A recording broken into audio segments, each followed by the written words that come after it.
నమస్తే. ఈరోజు మన వీడియోలో మనం ఒక సన్యాసి గురించి మాట్లాడబోతున్నాం. ఆయనే భక్తి వేదాంత శ్రీల ప్రభుపాద.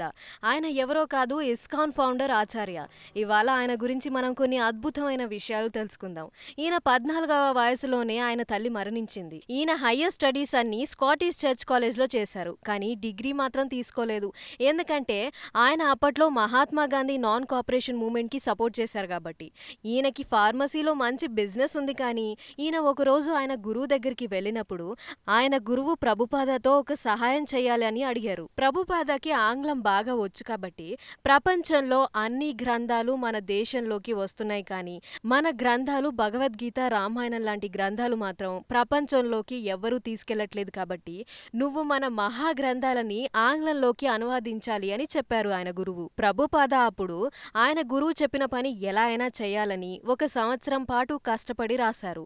కానీ ఒకరోజు ఆయన ఫార్మసీ నుండి ఇంటికి వెళ్ళినప్పుడు ట్రాన్స్లేట్ చేసి పెట్టిన బుక్స్ అన్నీ కనిపించకపోతే వెళ్ళి తన భార్యని అడిగారు. అప్పుడు తాను, అవును, ఆ పుస్తకాలన్నిటినీ నేనే పాత సామాన్ల వాళ్ళకి అమ్మేశాను. ఎందుకంటే బ్రిటిష్ వాళ్ళు టీ తాగితే మంచిది అన్నారు కాబట్టి ఆ డబ్బులతోని టీ పౌడర్ కొన్నాను. దీంతో ప్రభుపాద గారికి కోపం వచ్చి సన్యాసంకి వెళ్ళిపోయారు. కొన్ని రోజుల పాటు బృందావన్లో గడిపారు. మళ్ళీ అక్కడ ఉండి భగవద్గీత రాశారు. ఇలా ఆయన ఒక సామాన్య వ్యక్తి నుండి సన్యాసంలోకి వచ్చారు.